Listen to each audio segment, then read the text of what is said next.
दोस्तों, my self Rakesh Kumar Yadav.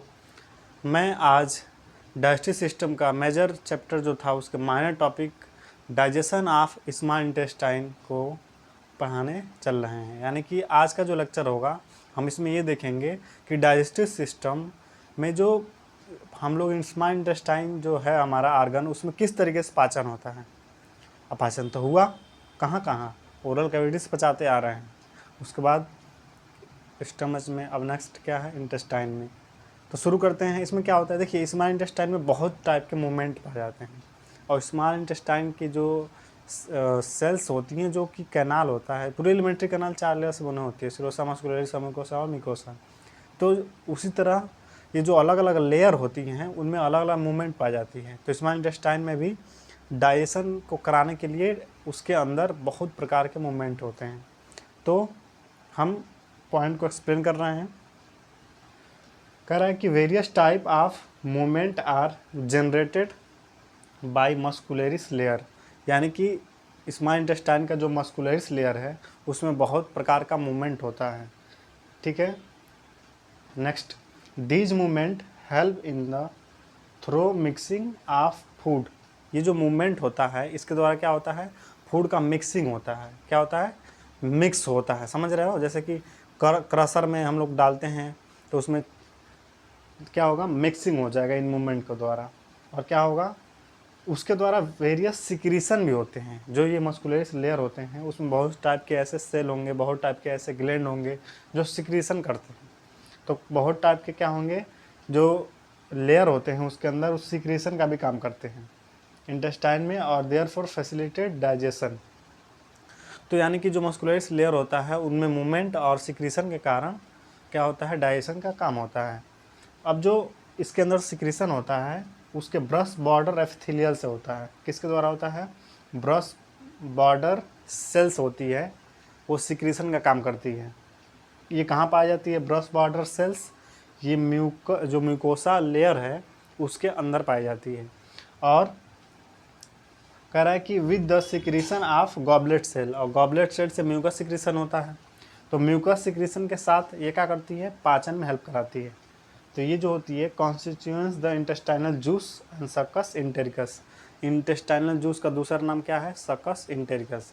तो सकस इंटेरिकस में 2 लोगों का योगदान है कि जो मस्कुलरिस जो लेयर है उस लेयर के अंदर ब्रश बॉर्डर एपिथेलियल सेल या ब्रश बॉर्डर सेल्स पाई जाती है, और गॉबलेट सेल के साथ मिलके ये सिक्रीशन करती हैं और वो डाइजेशन का काम करती है। और ये जो दोनों सिक्रीशन होती है वो डाइजेस्टिव जूस का पार्ट होता है, या उसी को इंटेस्टाइनल जूस कहते हैं, या इसी जूस को सकस इंटेरिकस कहते हैं। ओके, अब देखिए ये जो इंटेस्टाइनल जूस कहें या सकस इंटेरिकस जो है उसके अंदर क्या क्या पाया जाता है, तो कंटेंट क्या है, इंटेस्टाइनल जूस के अंदर क्या क्या कंटेंट हैं। तो कंटेंट में देखिए इसमें बहुत टाइप के एंजाइम पाए जाते हैं, कुछ एक्टिव होते हैं कुछ इनएक्टिव होते हैं। पहला एंजाइम है इंटेरोकाइनेज एंजाइम। तो इंटेस्टाइनल जूस के अंदर पहला एंजाइम क्या है, इंटेरोकाइनेज एंजाइम। सेकेंड एंजाइम का नाम है अमीनो पेप्टाइडेज एंजाइम। थर्ड का डाइसैकेराइडेज एंजाइम, और डाइसैकेराइड का एग्जाम्पल इसमें लिखा गया है maltase enzyme. Dipeptidase enzyme, lipase enzyme, nucleosidase enzyme, इतने सारे एंजाइम पाए जाते हैं। और जो इसका मीडियम होता है तो वो अल्कलाइन नेचर का होता है और पीएच होता है 7.8। ओके, तो अब देखिए ये जो सारे अभी एंजाइम हम लोग देखे तो ये अलग अलग सबस्ट्रेट के ऊपर एक्ट करते हैं और उस सबस्ट्रेट को डाइजेस्ट करने का काम करते हैं। अब हम नेक्स्ट देखने चल रहे हैं। नेक्स्ट क्या है कि जो बाइल जूस होता है, पैंक्रियाटिक जूस होता है और इंटेस्टाइनल जूस होता है, वो तीनों क्या होता है, इंटेस्टाइन में आके मिलते हैं। तो ये जो रिलीज होते हैं वह कहाँ पे, तीनों इंटेस्टाइन में, यानी स्मॉल इंटेस्टाइन में रिलीज होते हैं। कौन कौन, बाइल जूस, पैंक्रियाटिक जूस और इंटेस्टाइनल जूस। तो ये जो पैंक्रियाटिक जूस है और बाइल जूस हैं वो रिलीज होते हैं किसके द्वारा, हिपैटो पैंक्रियाटिक डक्ट के द्वारा। ओके, अब देखिए पैंक्रियाटिक जूस में क्या क्या पाया जाता है, तो इसमें कुछ इनएक्टिव एंजाइम होते हैं। कौन कौन से इनएक्टिव एंजाइम होते हैं? ट्रिप्सिनोजन और कीमोट्रिप्सिनोजन। कौन कौन से बच्चों? ट्रिप्सिनोजन, कीमोट्रिप्सिनोजन, प्रोकार्बोक्सीपेप्टाइडेज, एमाइलेज, लाइपेज और न्यूक्लिएज। तो इतने एंजाइम होते हैं पैंक्रियाटिक जूस में। कितने कितने? Trypsinogen, chymotrypsinogen, peptide, procarboxypeptidase, amylase, lipase और न्यूक्लिएज। देखिए ध्यान से, जो ट्रिप्सिनोजन होता है वो एक्टिव, पहले तो वो इनएक्टिव होता है, लेकिन वो एक्टिव हो जाता है किसके द्वारा? इंटेरोकाइनेज के द्वारा। इंटेरोकाइनेज एंजाइम क्या करती है? ट्रिप्सिनोजन को एक्टिव ट्रिप्सिन में कन्वर्ट कर देता है। ठीक है, ये सीक्रेट किससे होता है? इंटेरोकाइनेज इंटेस्टाइनल म्यूकोसा से सीक्रेट होता है। और ट्रिप्सिन को किस में? ये ट्रिप्सिनोजन को एक्टिव ट्रिप्सिन में कन्वर्ट कर देता है। ठीक है, और ये जो होते हैं ट्रिप्सिन, ये दूसरे अदर एंजाइम को एक्टिव कर देते हैं, यानी इनएक्टिव एंजाइम को एक्टिव कर देते हैं। तो खुद तो इनएक्टिव थे ट्रिप्सिनोजन, कैसे थे? इनएक्टिव एंजाइम थे, लेकिन जैसे इंटेरोकाइनेज ने इसके ऊपर एक्ट किया तो ये एक्टिव ट्रिप्सिन में कन्वर्ट हो गए। और जब ये एक्टिव हो गए तो जैसे एक पॉजिटिव एनर्जी टीचरों के द्वारा विद्यार्थियों को दिया जाता है, वो पॉजिटिव एनर्जी क्या करते हैं? किसी और लोगों को पॉजिटिव, तो हर तरफ पॉजिटिव पॉजिटिव पॉजिटिव फैल जाती है। समझ रहे हो? तो जैसा एंजाइम जैसा मिलता है तो वो भी क्या करता है? उसको तो आगे फॉरवर्ड करता है। तो ये एक्टिव में चेंज हुआ ट्रिप्सिन, ये भी दूसरे एंजाइम को एक्टिव कर देगा। किसको? पैंक्रियाटिक जूस से जो निकलने वाले एंजाइम हैं, कौन कौन? कीमोट्रिप्सिनोजन और प्रोकार्बोक्सीपेप्टाइडेज में। तो प्रोकार्बोक्सीपेप्टाइडेज और कीमोट्रिप्सिनोजन, ये दोनों इनएक्टिव एंजाइम होते हैं जो कि निकलते हैं पैंक्रियाटिक जूस से। वह एक्टिव हो जाते हैं किसके द्वारा? ट्रिप्सिन के द्वारा। और ट्रिप्सिन किससे एक्टिव होता है? इंटेरोकाइनेज एंजाइम के द्वारा। इंटेरोकाइनेज एंजाइम किससे निकलता है? इंटेस्टाइनल म्यूकोसा के द्वारा। ओके, इसके आगे नेक्स्ट देखने चल रहे हैं। नेक्स्ट, ये जो अभी इनएक्टिव एंजाइम था, कौन कौन? Trypsinogen, chymotrypsinogen, procarboxypeptidase. तो ये ट्रिप्सिनोजन, इंटेरोकाइनेज ने इस पर एक्ट किया तो ये एक्टिव ट्रिप्सिन में चेंज हुआ। ये जो एक्टिव ट्रिप्सिन है तो ये दो एंजाइम को एक्टिवेट कर देता है, ये दोनों इनएक्टिव होते हैं। तो ट्रिप्सिन ने एक्ट किया कीमोट्रिप्सिनोजन को, इसमें चेंज किसमें किया? कीमोट्रिप्सिन में। प्रोकार्बोक्सीपेप्टाइडेज के ऊपर एक्ट किया और चेंज किया किसमें? कार्बोक्सीपेप्टाइडेज में। ओके, तो ये जो ट्रिप्सिन हो गया, कीमोट्रिप्सिन हो गया एंड इंटेरोपेप्टाइडेज हो गया, ये जो तीनों हैं ये ब्रेक डाउन करते हैं। क्या करते हैं? प्रोटीन का ब्रेक डाउन करते हैं। किसमें? पेप्टोन्स में और प्रोटियोजेज में।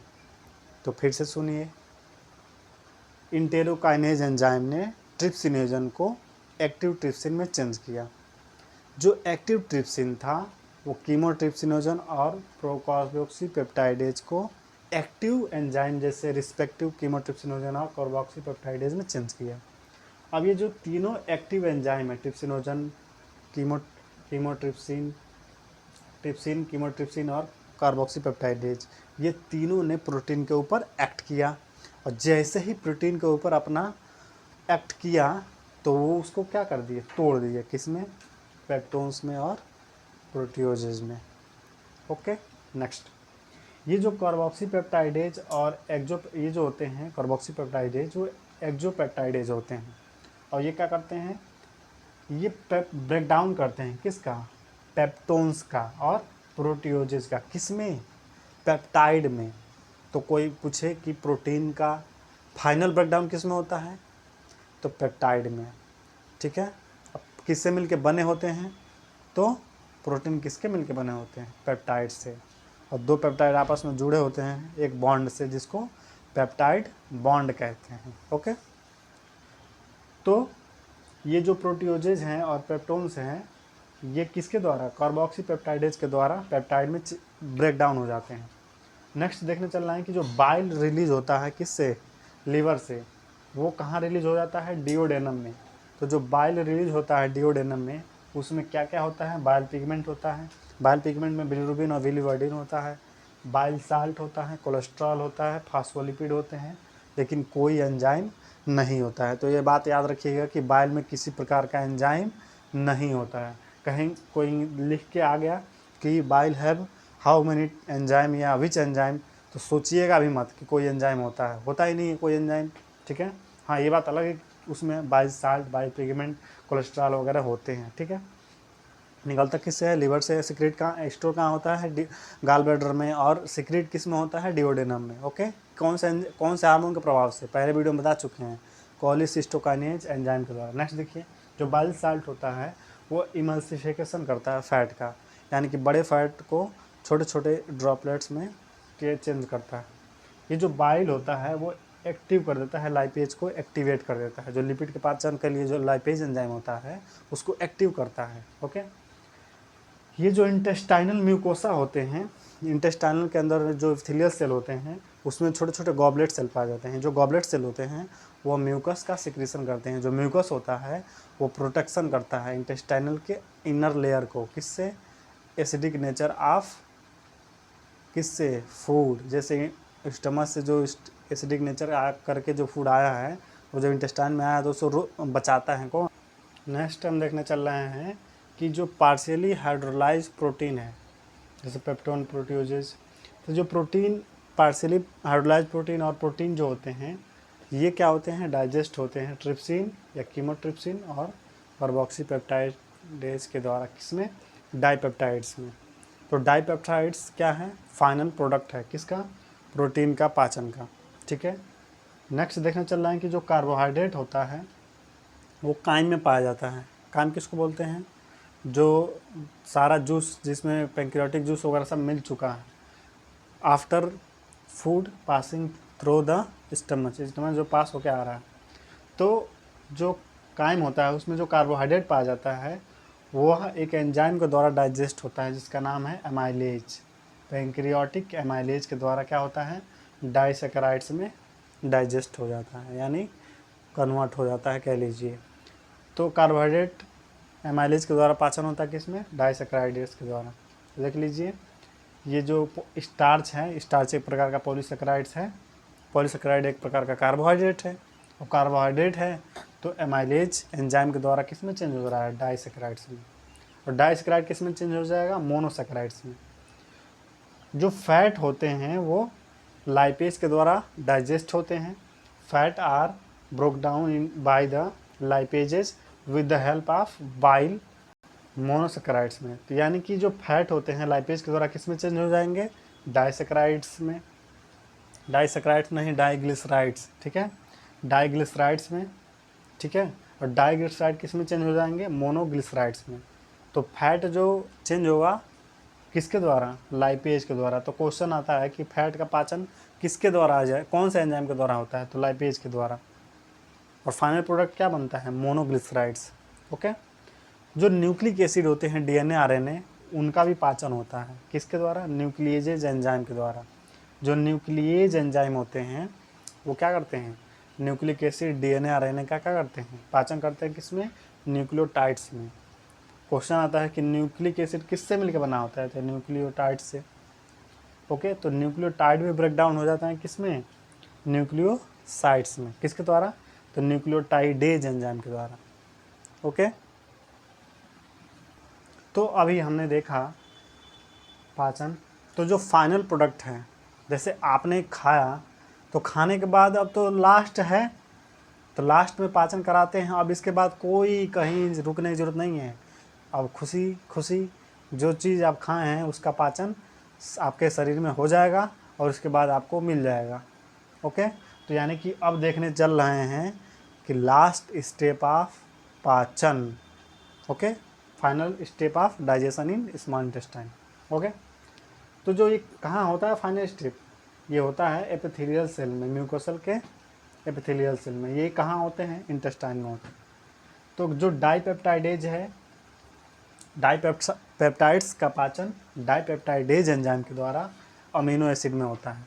किस में होता है, अमीनो एसिड में होता है। अमीनो एसिड क्या होते हैं, मोनोमर होते हैं प्रोटीन के बनाने वाले। जो माल्टोज एंड ग्लूकोज शुगर होते हैं ना, माल्टोज शुगर जो होता है जो जौ वगैरह में पाए जाते हैं उसी से तो बनता है महुआ, महुआ छाप पिए होंगे पाउच, तो माल्टोज उसी से बनता है एकदम। झूम जिसको बोलते हैं, तो उसमें झूम बनता है, ठीक है। मारने के बाद सब लोग समझ रहे हैं ना। तो माल्टोज का पाचन माल्टेज एंजाइम के द्वारा होता है, किसमें, ग्लूकोज और ग्लूकोज में, यानी कि 2 मोल ग्लूकोज बनता है। ओके, नेक्स्ट है लैक्टोज। लैक्टोज दूध में मिलता है। ओके, किसके द्वारा पाचन होता है, लैक्टेज एंजाइम के द्वारा। तो लैक्टोज का पाचन लैक्टेज एंजाइम के द्वारा होता है। लैक्टोज क्या है, एक प्रकार का ग्लूकोज है, एक प्रकार का कार्बोहाइड्रेट है, ठीक है। तो किस में पाचन होता है, ग्लूकोज और ग्लैक्टोज में, यानी लैक्टोज का पाचन ग्लूकोज और ग्लैक्टोज में होता है with the help of lactase enzyme. समझ में आए बच्चा। सुक्रोज जो कार्बोहाइड्रेट होता है उसका पाचन होता है सुक्रेज एंजाइम के द्वारा। किसमें किसमें पाचन होता है, ग्लूकोज और फ्रक्टोज में। तो ये दोनों तीनों याद कर लीजिएगा। माल्टोज का पाचन 2 मोल ग्लूकोज में माल्टेज एंजाइम के द्वारा। लैक्टोज का पाचन ग्लूकोज और ग्लैक्टोज में, किसके द्वारा, लैक्टेज एंजाइम के द्वारा। एंजाइम तो रटना ही नहीं, इसमें ओ की जगह पे ए लगा दीजिए। जो सबस्ट्रेट है ना, देखिए लैक्टोज है तो इसमें ए लग गया है, लैक्टेज। रटना है नहीं रटना है, दिमाग थोड़ा इस्तेमाल कीजिए, प्रेजेंट ऑफ माइंड। ये देखो सुक्रोज है तो सुक्रेज हो गया, ओ के जगह पे ए हो गया, तो एंजाइम का नाम याद तो हो ही जाएगा। नेक्स्ट, जो न्यूक्लियोटाइड होता है, तो देखिए यहाँ पे एज लगा देंगे तो क्या हो जाएगा, न्यूक्लियोटाइडेज एंजाइम। तो न्यूक्लियोटाइड को पचाने वाला एंजाइम का नाम है न्यूक्लियोटाइडेज एंजाइम। और किस में पचाता है, पचाने का मतलब किस में ब्रेक डाउन करता है, न्यूक्लियोसाइड्स में। न्यूक्लियोसाइड को पचाने वाला एंजाइम या डाइजेस्ट करने वाला एंजाइम का क्या नाम है, न्यूक्लियोसाइडेज एंजाइम। तो न्यूक्लियोसाइडेज एंजाइम किस में चेंज करेगा, शुगर में और बेस पेयर में, ठीक है। तो देख लीजिए, न्यूक्लियोटाइड चेंज हुआ न्यूक्लियोसाइड में, न्यूक्लियोसाइड चेंज हुआ शुगर और बेस में।